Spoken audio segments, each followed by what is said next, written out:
School days ఎంతమంది గుర్తుంటాయో నాకు తెలియదు కానీ మేము మాత్రం అస్సలు మర్చిపోలేం. ఎందుకంటే మేము 90s కిడ్స్. పొద్దున్నే లేచి లార్క్లెస్ సైకిల్ పైన బడికి పోయేవాళ్ళం. ఊరు దాటగానే అత్తగారు మామగారు ఎన్నుళ్ళు మేపుకుంటా కనపడేవారు. ఏం పోయి బడికి పోతున్నావా అని అడిగేవారు. పచ్చని చెట్లు, మట్టి దారులు, చల్లగాలి, ఆ కథే వేరుబ్బా. ఇంకా కొంచెం ముందుకెళ్తే ప్రతి ఊరికి వంకలు ఉండేవి వాన నీళ్ళు పోయేదానికి. ఆ వంక దాటడానికి సైకిల్ దిగి నీళ్ళల్లో సైకిల్ దోసుకుంటూ నడుచుకుంటూ ఇలా వెళ్ళేవాళ్ళం. అలా నడుచుకుంటూ వెళ్ళేటప్పుడు ఆ చల్లని నీళ్లు కాళ్ళకు తగిలితే ఆ ఫీలింగే వేరబ్బా.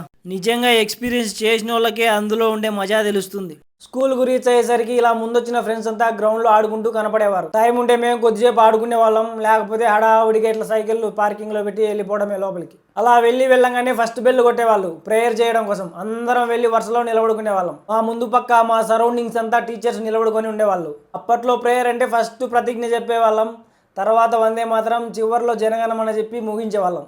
ఇంకా లోపల వేయి కూర్చుంటే 3 పీరియడ్స్ అయిపోయినాక బయటకు వచ్చేదానికలే, అంటే దాదాపు 2.5 గంట. ఆ 3 పీరియడ్లు అయిపోతేనే ఇంటర్వెల్ గంట కొట్టేవాళ్ళు. సుసుకుపోయేదానికి అట్లే ఏమన్నా స్నాక్స్ కొనుక్కొని తినేదానికి. ఇంటర్వెల్ కొడతానే పరిగెత్తుకుంటా చెట్టు కింద కూర్చున్న ముసలవ్వ దగ్గరికి పరిగెత్తుకుంటా పోయేవాళ్ళం. ఆ ముసలవ్వే స్నాక్స్ అమ్మేది. అప్పట్లో పెద్దగా డబ్బులు ఉండేవి కాదు. ఏదో 10 పైసలు 20 పైసలు పావులో ఉంటే దాన్ని కొనుక్కునే వాళ్ళం. డబ్బులు లేకుంటే ఇంకంతేం కొనుక్కుండేది. సుసుకు పోయి వచ్చి లోపల కూర్చోవడమే. పోయి లోపలికి వెళ్ళి కూర్చుంటే మళ్ళా 2 పీరియడ్స్ వరకు ఎక్కడాలే. 1 గంట అవుతుంది. అప్పుడు అందరి కళ్ళు బ్యాగుల్లో ఉండే క్యారీ బాక్సుల పైనే ఉంటాయి. కడుపులో బాగా ఎలకలు పరిగెత్తున్నాయి అనే టయానికి ఒక బెల్లు కొడతారు, లంచ్ బ్రేక్. అంతే, ఇంకా పరిగెత్తడమే.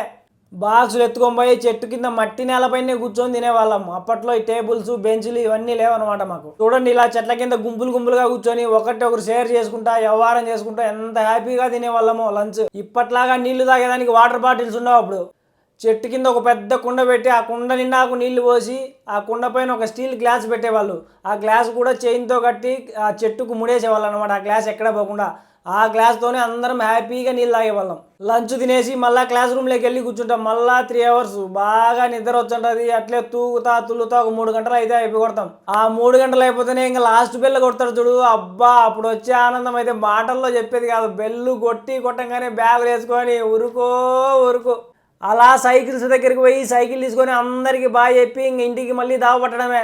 ఇంటికి పోయేప్పుడు సైకిల్లో మానంగా పోతామా, కొట్టుకుంటా తిట్టుకుంటా అట్లా పోతాం అనమాట ఇంటికి. ఇంకా ఊరు ఆనుకొని వంక ఉంటుందని చెప్పినా కదా, ఆ వంకలో ఎవరో ఒకరు బర్రెలో ఎద్దులో కడుగుతూ ఉంటారు అనమాట. వాళ్ళతో పాటు ఆ సైకిళ్ళు పక్కన పెట్టి వాళ్ళతో పాటు ఆ ఎద్దులు కడిగి ఆ ఎనుములు కడిగి ఆ నీళ్ళన్నీ మీద పోసుకొని బుడద పూసుకొని అట్లా ఇట్లా తడిచిపోయి ఇంటికి పోయేవాళ్ళం. 90s కిడ్స్ జనరేషన్ యొక్క చైల్డ్హుడ్ డే నిజంగా ఒక అద్భుతం. మా 90s కిడ్స్ అప్పుడు ఎలా ఉండేవారో అన్ని వీడియోస్ మొత్తం ఒక సిరీస్ లాగా తీస్తాను. పెట్టిన వెంటనే మీకు రావాలంటే నా ఛానల్ సబ్స్క్రైబ్ చేసుకొని బెల్ ఐకాన్ను క్లిక్ చేసి పెట్టుకోండి. Thank you.